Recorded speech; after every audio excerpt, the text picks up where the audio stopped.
young guys don't understand what you did, because what your show was like back in, I guess, when did it first come on the air? What year? Probably Coming to America was like 86, 87. I left New York and went and started the show. So 87, 88, sometime around in there. I'm bad with years. Yeah.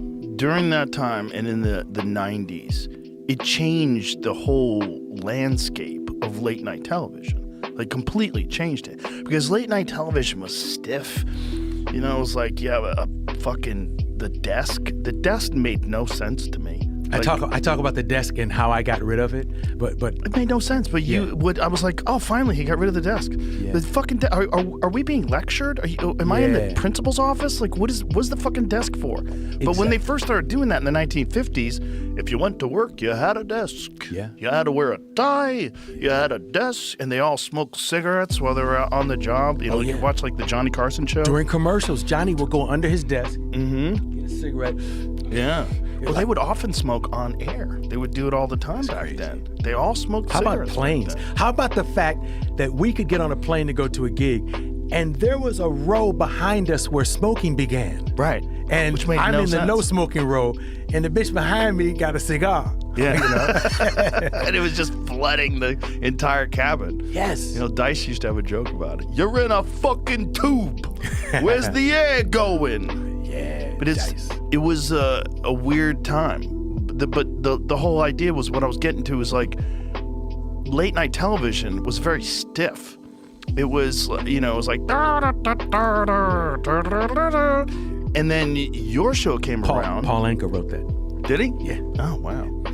Your show came around, and then all of a sudden, it was fun and loose. And I remember when Clinton came on your show and played the saxophone.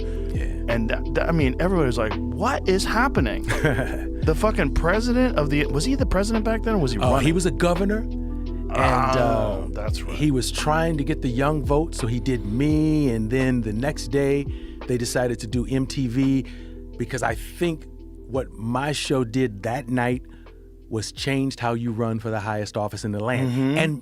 And look at that. Yeah. Look at that. The joke I had just done was finally a Democrat blowing something other than the election.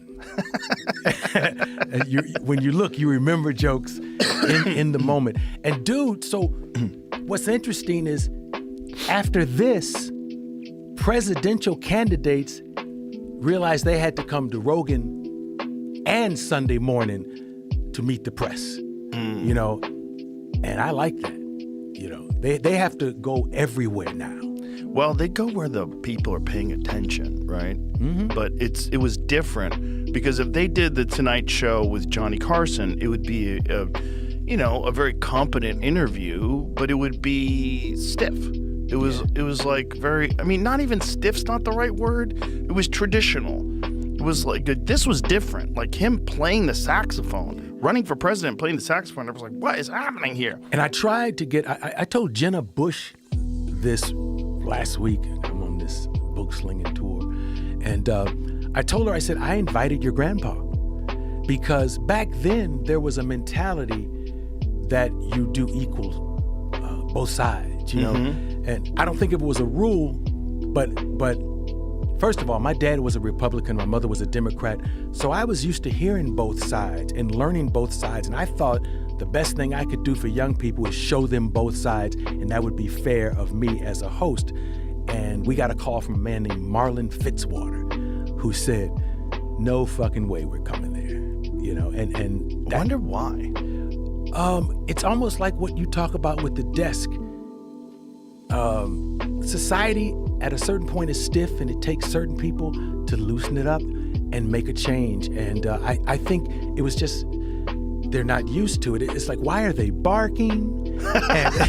And what is, yeah, you know. That's right. Things that make you go, Oh, yeah. You know, there was a lot going on. I had a couple of hooks going. Oh, you had a great hook. The things that make you go, everybody used that all day long. Like if something weird was going on in the office, people are things that make you go, And it was so cool. Then they wrote a song about it, and I would turn on TV and I would see. Was that CNC Music Factory? Yes. That's right. Yeah, and I would turn on TV and like Nordstrom's would have a sale that makes you go, and I was like, that's very cool, you know. And it came about sitting with the writers, and I had done it at the Comedy Store, and he says, you know, we could use that and just throw any joke in there, like randos that we don't know where to put. Right. And so it really was a cheating technique for a comic. Yeah, perfect non sequitur. Just a transition. Every now and then, hey, why don't black women breastfeed chocolate milk?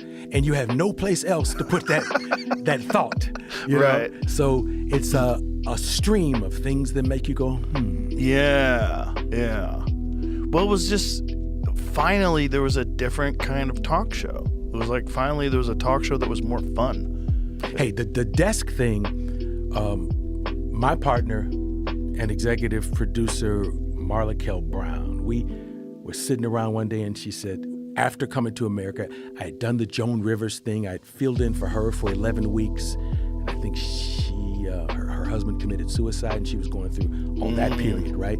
Conan's creating the Wilton North Report in the room that I leave, and I go to Paramount, and she says, I'm asking you one thing. She said, I watched you do stand-up the other night at the Comedy Store, and there is a freedom that you have that I would like you to have on the talk show, and I don't think we can have it with that desk between you and the guest.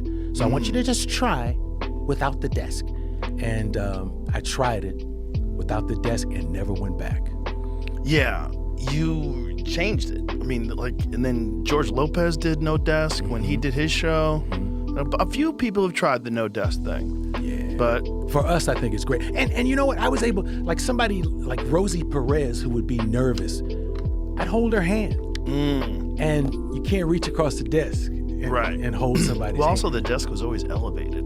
Oh, yeah, you want to be high. The desk was always above the guest. We must be higher. Which is weird. Well, that's a bizarre, I don't know if that's the ego of the entertainer or whether that's some ass-kissing prop set designer move, because we always wanted to be higher. And I remember they put something under my seat.